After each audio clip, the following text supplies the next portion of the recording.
着街巷，柠檬搭配咖啡，默契却慌张。大雨滂沱的片刻，回忆重新被勾勒，你的眼眸像天空，蔚蓝清澈。当时间铭刻，手心的温热，平静的风就像转了弯，交集璀璨光泽，让感动雕刻美好的轮廓，把你所有梦境都加在独家的角色。无论云端海底，只会奔向你，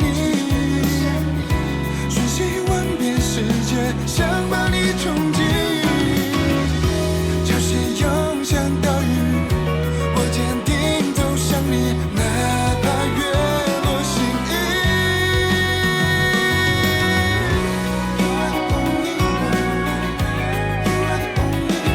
生命镶嵌了幸福彩虹，上演最美的重逢。真正天然矿泉水，水中贵族百岁山，带您进入正片内容。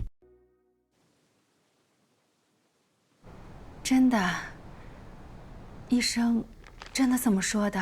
真的呀，医生说这次用药效果有明显的改善，您可以出院休养。过几天呢，我们帮你办理出院，然后咱们就回家。哎呦，那回家太好了，太好了。哎呀，那麻烦你们帮我把老房子收拾出来啊！怎么了妈？你讨厌我呀？不想跟我一起住啊？哎呀，你这孩子这说什么呢？我喜欢你还来不及呢。哦，那你不讨厌我的话就行。那我陪您回老房子住。这怎么可以呀？你们这刚结婚的小夫妻，我怎么能让你陪我呢？怎么不行呀？你看你不愿意跟我们一起住，那说明你肯定讨厌哪个人吧？那不是我的话，肯定是他啦。反正呢，我们不会勉强你，但是又不能让你一个人住，所以只能我陪着你了。不是小宁，我不是这个意思，我是不是这个意思呀？哦，那咱们就回家住吧，就这么说定了。你这小脑袋瓜儿啊，心思全用在妈妈身上了。逗你玩玩嘛，高兴一下，回家住啊，说好了。亲家，哎呀，静姐来了，哎，小鸡，怎么样啊？挺好的。挺好的，给你炖的蘑菇汤啊。哎，我本来想炖个鸡汤，鸡都买了，他不让炖。哎，亲家这免阻异化不能补雌激素，你还弄鸡汤，你这胡来是不是啊？喝鸡汤啊，能补雌激素那是伪科学，而且啊，那叫免疫阻化，不叫免阻异化啊。你听懂了没有？哎呀，你们这隔三差五的来给我送吃的，我胃呀是真享福，潇洒得很。你看这吃的滚圆的。我跟你说啊，今天不只有吃的，我给你带个好东西来。啊，这个是我新买的啊，沙三国，你看看。三国杀。杀三国，杀三国啊！听我老子来，他今天他又叫杀三国。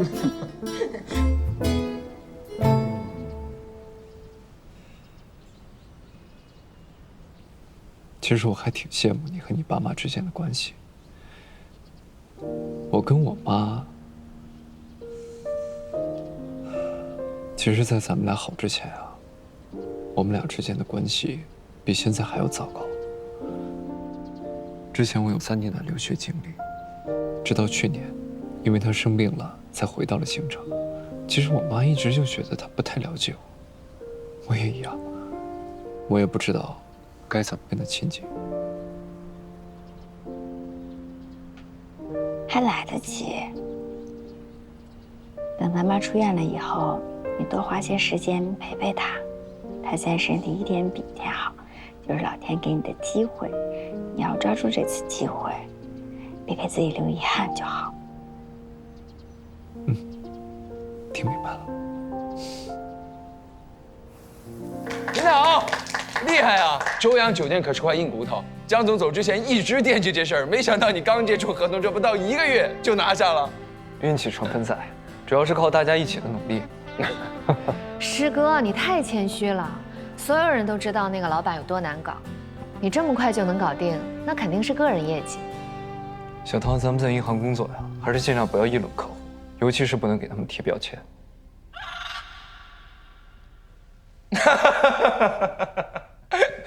自己人嘛，哎呀，随便说说，随便说说啦。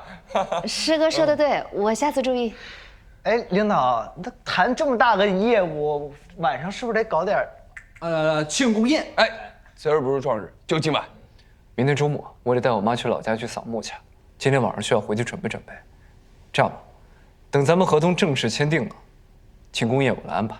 好，一言为定。那我先去工作了。好，哎，工作。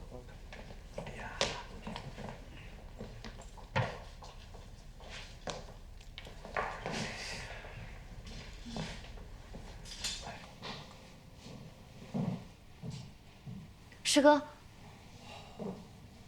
小唐，我说过在咱们公司。季总，我刚刚太着急了，忘了，我下次注意。这个事儿呢？我们上次去医院看阿姨了，但我问了医院，说现在护工都是1对2的，我觉得可能会对阿姨照顾不周。要不我有一个朋友，他刚好是开护理医院的，我们帮阿姨请一个吧。啊，我可以要折扣，价格比医院便宜了不少。谢谢你的好意，我妈很满意现在的护工。她不需要，谢谢啊。那要不这样，从今天开始，我每天下班之后，去医院陪阿姨聊聊天。我其实本来是想直接去的，但是我怕你会觉得我是因为工作的关系故意接近阿姨。我其实就是觉得阿姨年纪大了，挺孤单的。你工作忙，我替你去。谢谢你的好意，没这个必要了。为什么呀？我觉得我跟阿姨挺聊得来的，而且当妈妈的，如果看到孩子身边有合适的人出现，她应该也会放心吧。该说的我都已经说了，真的不需要。而且现在是上班时间，先回去忙吧。你明明知道我对你是什么感觉。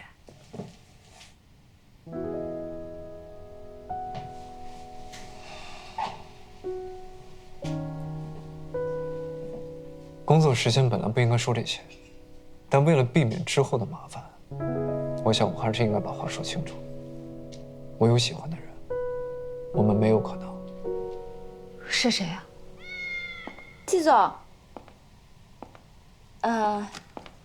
你要的资料拿来了。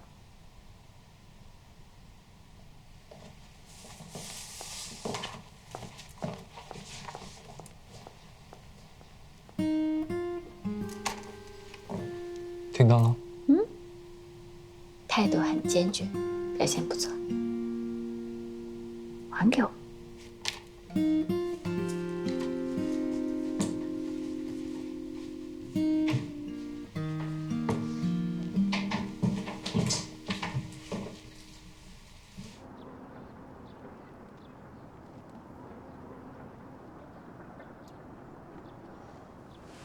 丽民呐，我跟小恒这好多年没有一起来看你了。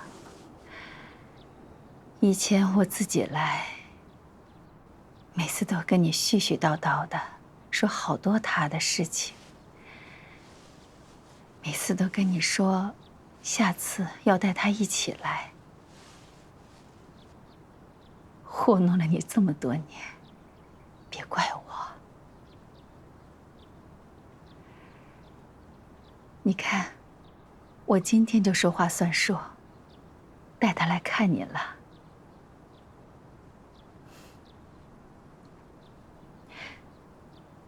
小宁，来，让爸爸看看。丽民啊，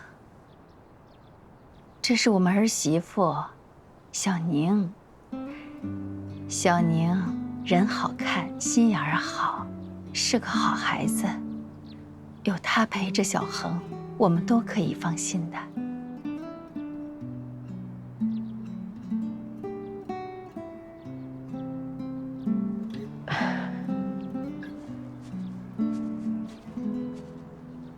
去跟爸爸说2句话吧。不用。很久没来看爸爸了吧？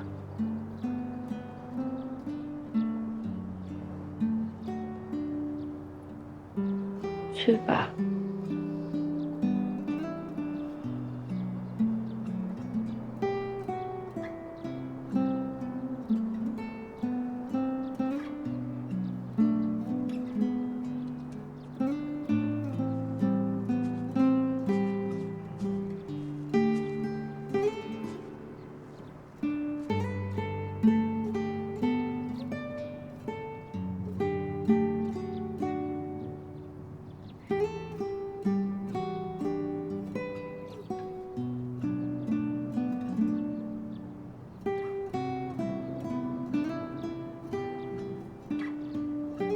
我挺好的，妈也很好。我们之后会常来看你的。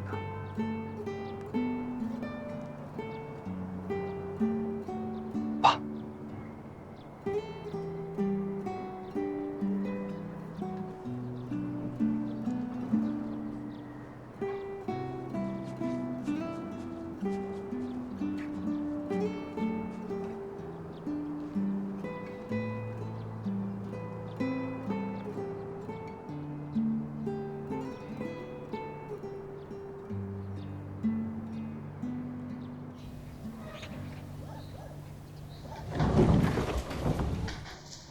慢点啊！这太久没回来了，咱们收拾收拾，今天晚上将就一晚。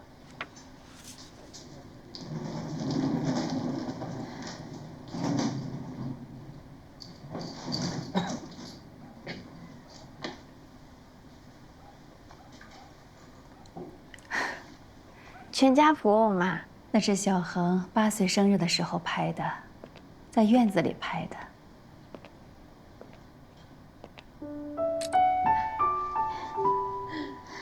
你小时候可没有老干部的潜质啊！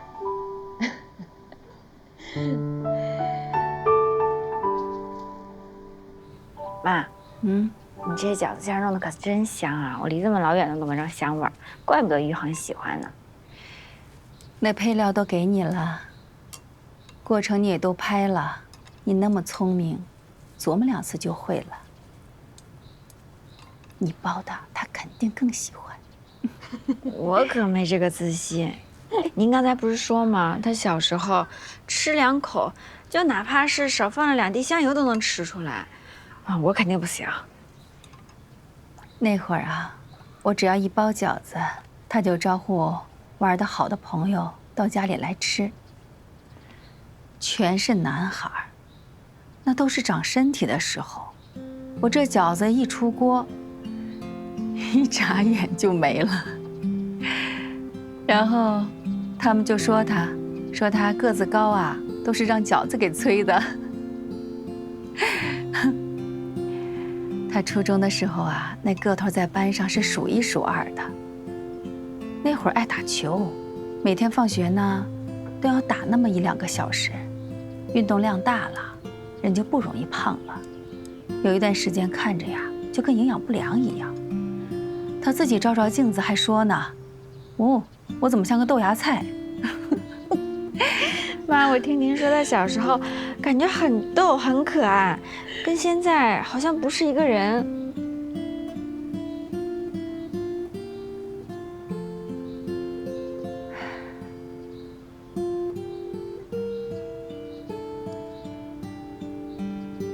他爸走了以后，我跟他是疏远了很多。现在想想，脑子里面能回忆得起来的，就他小时候这点事。现在啊，你比妈要了解他多了。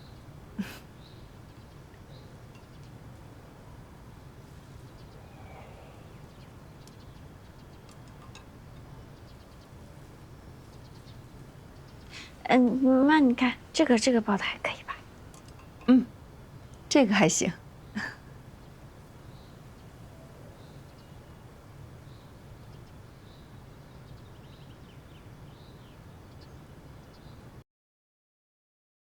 喝前摇一摇 Q 弹爆有料的畅清谷物爆珠酸奶提醒您，正片即将开始。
点蜡烛过生日，来吧，吹蜡烛，吹完蜡烛，我们吃蛋糕啦！好，这还没许愿呢，怎么就吹蜡烛了？你们这爷俩真是的。那我现在就许，我希望我能天天吃到妈妈包的饺子。哎呦，天天让妈妈包饺子，那不把妈妈累坏了？咱们换个好不好？那我希望爸爸妈妈能长命百岁，我们一家永远生活在一起。哟，这个愿望好啊！哎呀，那这个愿望就一定要心想事成，对不对？来，我们拍张照。来，来，一航。笑呀！来，生日快乐！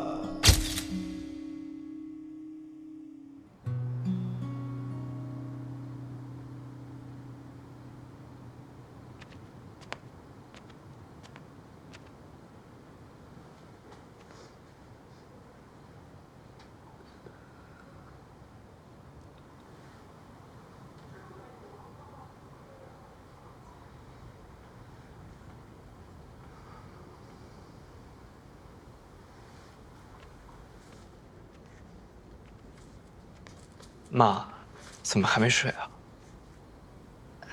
床不舒服吗？啊，没有。来的时候路上睡了一路，现在睡不着了。是吵醒你了？没，我正好接了几个工作电话。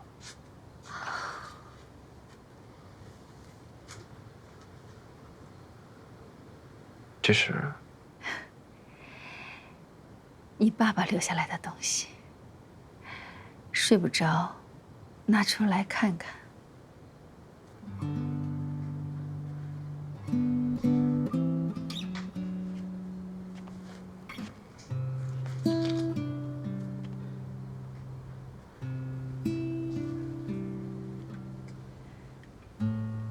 这张照片和里边那张是同一天拍的。你爸爸呀，一直把它放在钱包里，随身带着。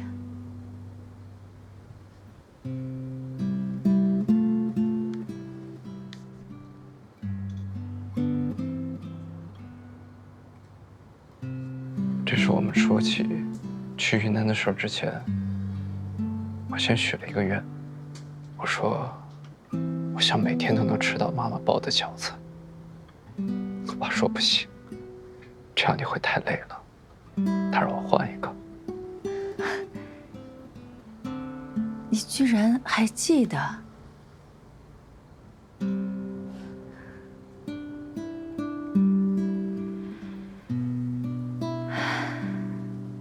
那时候我们一家人多好啊！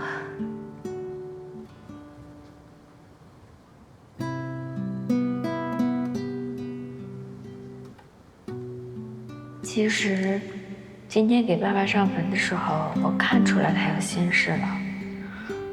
一恒他就是这样，有时候就像个闷葫芦一样，不爱说心里话。你得去激发他。妈妈要是愿意的话，正好趁这次机会，找时间跟他聊聊，也正好问问他心里到底怎么想的。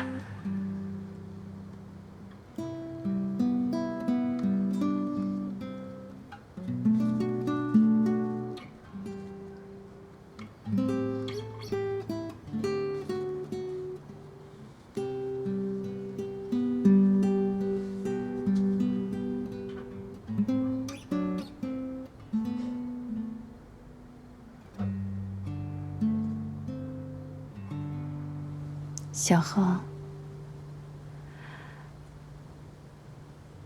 有句话，妈妈一直想问你：你爸爸去世那会儿，你心里是不是特别怪我们？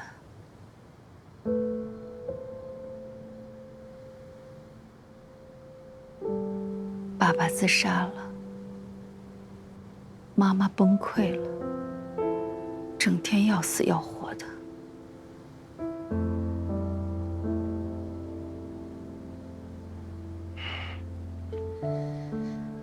都过去了吗？时间过去了，不代表委屈也过去了。那时候，我是气你爸。有苦他不跟我们说，我也怨他就抛下我们，自己一个人一死了之了。我这每天呢，又是埋怨，又是伤心，所以我不让你提他，我不让你给他扫墓，但是我忽略了。是个孩子，是个刚失去爸爸的孩子。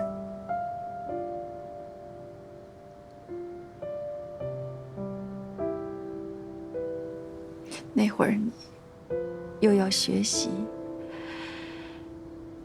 又要照顾妈妈，还要面对大家对你爸的那些议论。那么多的苦，你就一个人承受下来。我今天扫墓的时候，我看见你，当着我的面，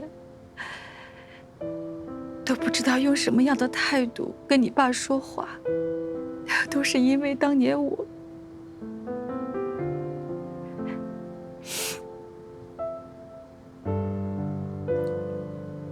这些年，你在外面念书，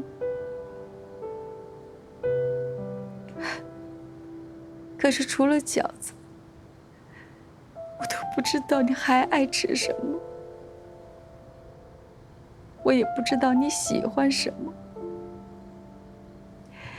也不知道你遇到过什么困难，你是怎么扛过来的。别人都说你好独立，但是妈妈知道你是因为没有依靠。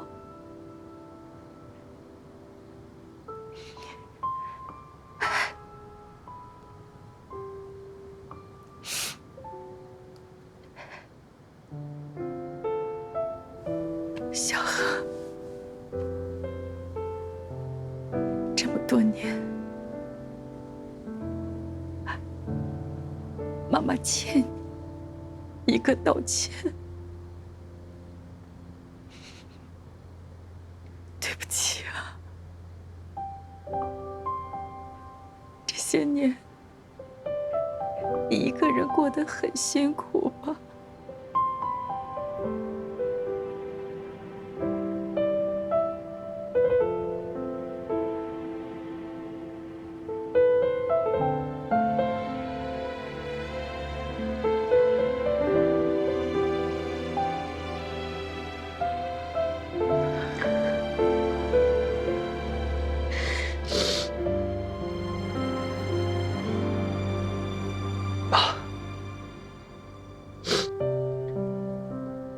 不用跟我说抱歉的，因为爸爸的事儿，我确实怪过你们，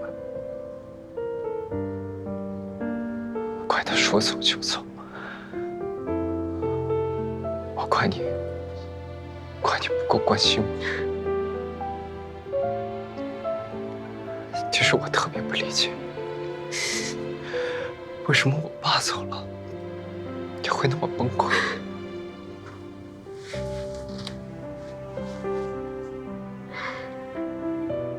直到后来我遇到了小宁，我才知道真正相爱的人，可能真的离不开对方。你要不是因为我，可能也去找爸爸了吧。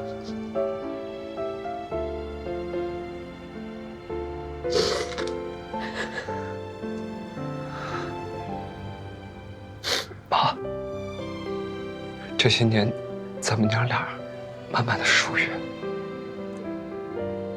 是因为我没有给你这个机会。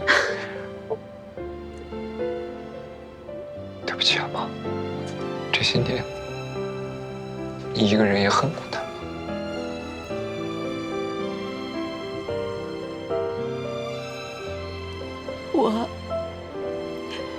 我努力的成为你们的依靠，咱们一起把逝去的时光找回来。一定会的，妈。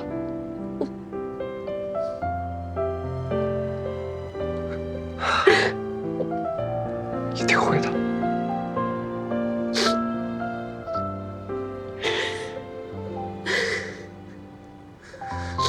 一定会。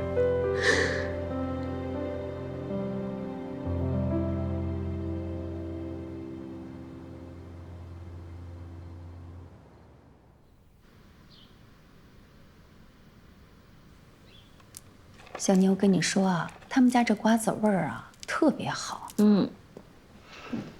起来啦，睡得好吗？我倒是还好。怎么起那么早？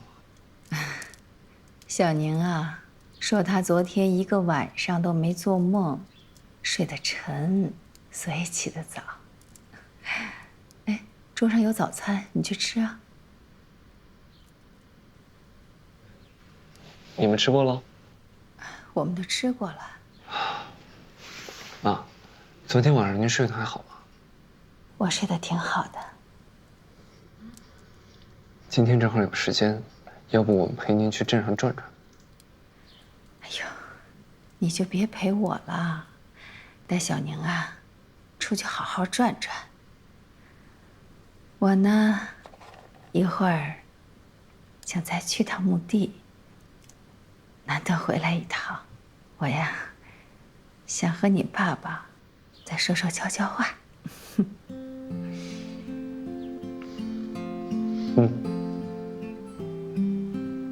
让他带你好好转转啊。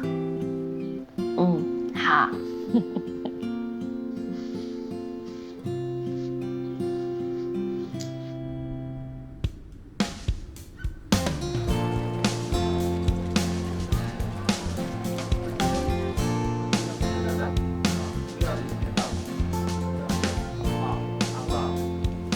我看你今天心情不错啊，怎么啦？中彩票啦？昨天晚上跟妈聊天，你不是听到了吗？我可没听到，我昨天睡得可沉了，什么都没听到。是吗？但我昨天回到房间的时候，怎么突然看到一个飞奔上床的影子？不是你，那我的。你别吓唬人行不行？我不是那种偷听别人说话的人。昨天晚上妈说她身体状态好很多了。这次回去啊，咱们给她办个出院手续，可以接她回家了。真的？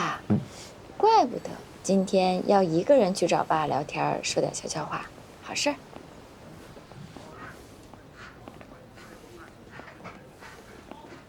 是不是想问，我爸当年到底发生了什么？我是想问，但是你说不说都行。我知道这是你心里的一个伤疤，等你想说的时候我再听。不碍事，只要是你想听的，我都可以告诉你。走。爸爸当年也是在银行工作的，但是后来他卷入了一起非法贷款的案子。那时候整个银行的放贷流程都非常不正规。他的老邻居经营了一家小工厂，后来为了筹钱，通过阴阳合同的方式，向我爸的银行贷了很大一笔钱。再到后来，这个厂子因为经营不善，就倒闭了。这个人携款潜逃，我爸就很想把这笔钱给追回来，但是没想到对方的父母以死相逼，还说整件事情我爸爸收了巨额的回扣。他们用吃安眠药的方式跟我爸对抗，他们把安眠药换成了维生素。整个人是毫发无伤，但一直都住在医院，装病，还说整件事情的始作俑者就是我爸。当时这件事儿闹的是人尽皆知，我爸是有理都说不清，也成为了街坊邻居茶余饭后谈论的焦点。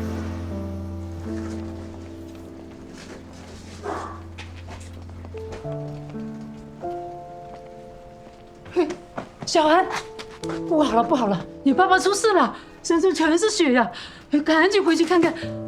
我不记得那天我跑了多远，也不记得那天跑了多久，我只能记得那天我跑到医院的时候，我妈的哭喊声。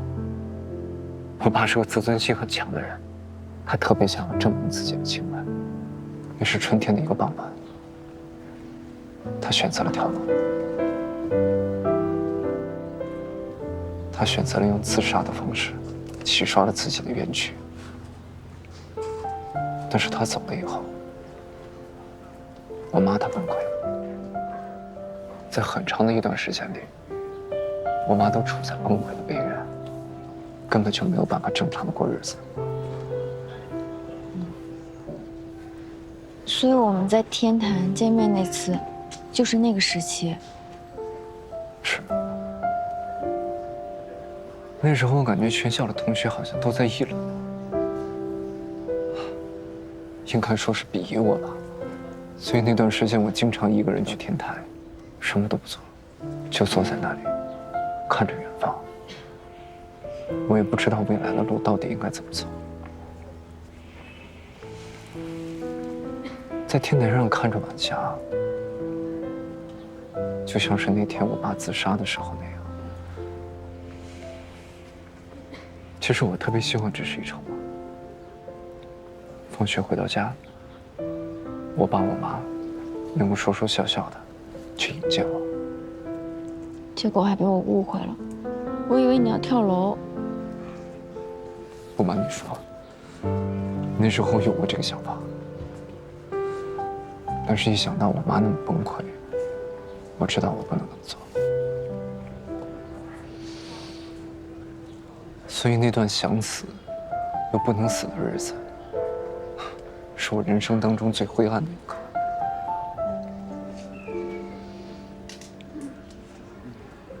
所以确实是你救了我，也让我的生活里照进来了一束光。原来我们俩的缘分从那个时候就开始了。而且也多亏了有你。你是那时候唯一一个关心我的人。这么多年都过去了，我确实应该跟你说声谢谢的。谢什么？我举手之劳，而且我也不亏呀。你现在不是以身相许了吗？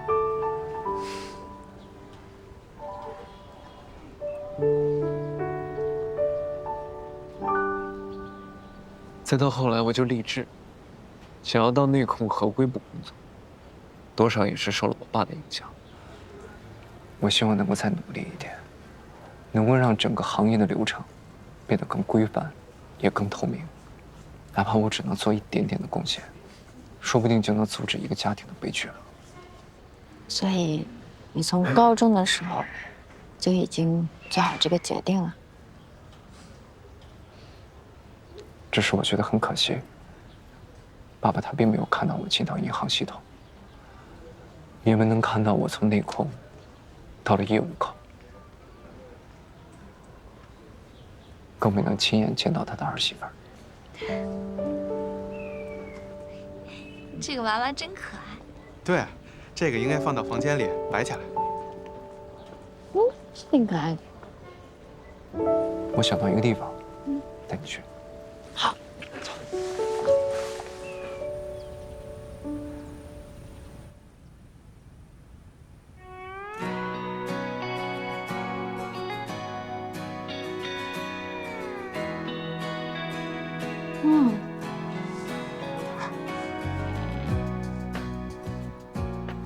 试试点一下。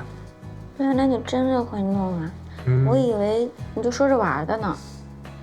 中学的时候我经常来做，那个时候学习学得很累，这个就当是解压了。不过上了大学以后，基本上就没做了。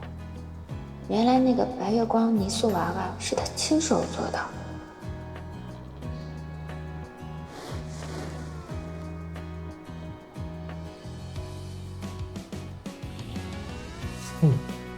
真不错。其实我们这个镇上啊，最有名的就是手工艺制品，玻璃、泥塑、藤编。哦，这家店的老板呀是我表姨，小的时候我妈经常带我来。那你干嘛要去银行工作呀？这么好的收入，不是浪费了吗？好好培养培养，说不定还能成为一个艺术家呢。小脑袋天天想什么？怎么样？想好再做一个什么？想好了，做一个大的全家福，有我爸我妈，你爸你妈，还有我们2个，一个都不能少。这人可不是很好做呀，而且一次性要做6个。你会做，我为什么不会做啊？我可以的。哎呀，你不要管我，你做你的，我做我的，别来打扰我啊。那我不管你了。走吧。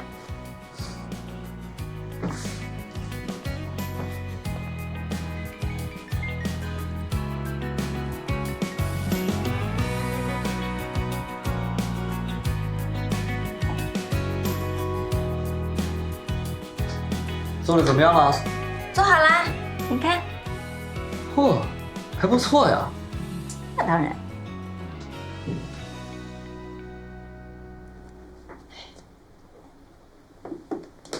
谢谢表姨。不客气，拿回家放在不容易碰到的地方摆好，避免阳光直晒啊。好。以后啊，这也是你的老家了，有空啊，多跟你的婆婆回到镇上逛逛。哎呀，这些年啊，年轻人一个个走出去，就剩我们这些老东西了。对了，表姨，对过那家做玻璃的兄弟去哪儿了？他们去年啊，飞黄腾达到市里开公司了，专做家装落地玻璃。听他爸妈说，2兄弟啊，计划今年把公司翻一番，做大公司呢。做大公司啊？表姨，你方便把他们的电话给我吗？他想做大公司需要资金吧？如果要贷款的话，可以来找我。真会把握机会啊！这是职业敏感度。有什么不方便的？一个镇上的自家人，回头我把号码发给你啊。谢谢表姨。这孩子真是客气。付钱呀？哎，我可不要啊！小恒难得回来一趟，我可不能收他的钱啊。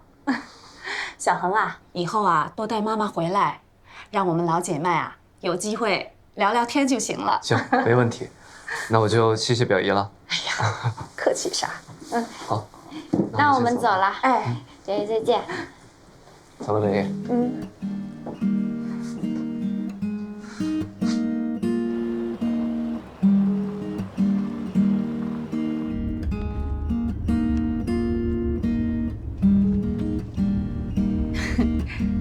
小娘这手真巧啊，真好看。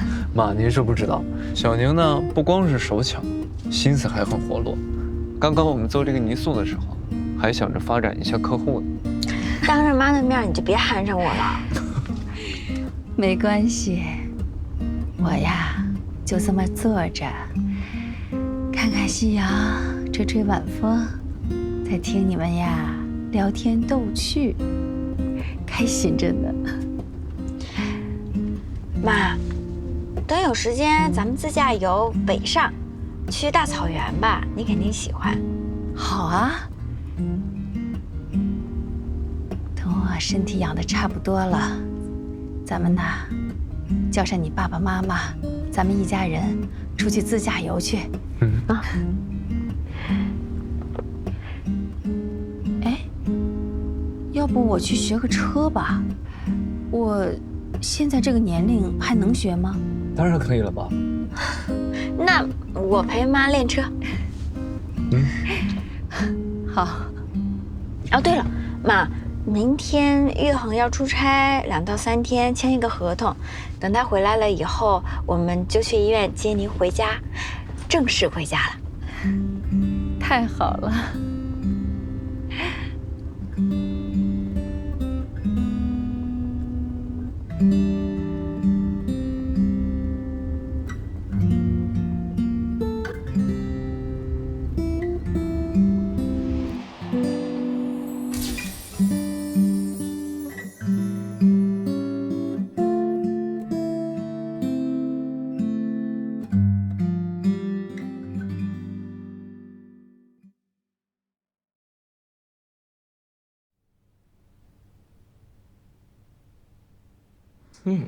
你的呢？我看看。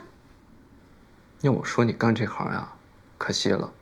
要是再培养培养，说不定能成为一个大艺术家。看我的怎么样？哇，好看！这把红伞，普灵，这不是我爸公司的吗？哦，我记得你也有一把。说不定这把就是那把。这不就是个赠送的伞吗？你怎么那么喜欢它？这是我第一次接你下班时的伞，不记得了？记得，当然要记得。那些交汇的时刻，早已经被我上了锁，安放某个角落，等待着再次紧握。那珍藏的、无声的片刻，私藏的如微光倾落，照亮我反复的临摹，从未被割舍。那不易的、永远的承诺，私藏的还在心底炙热，因为是你，我才成为这个我。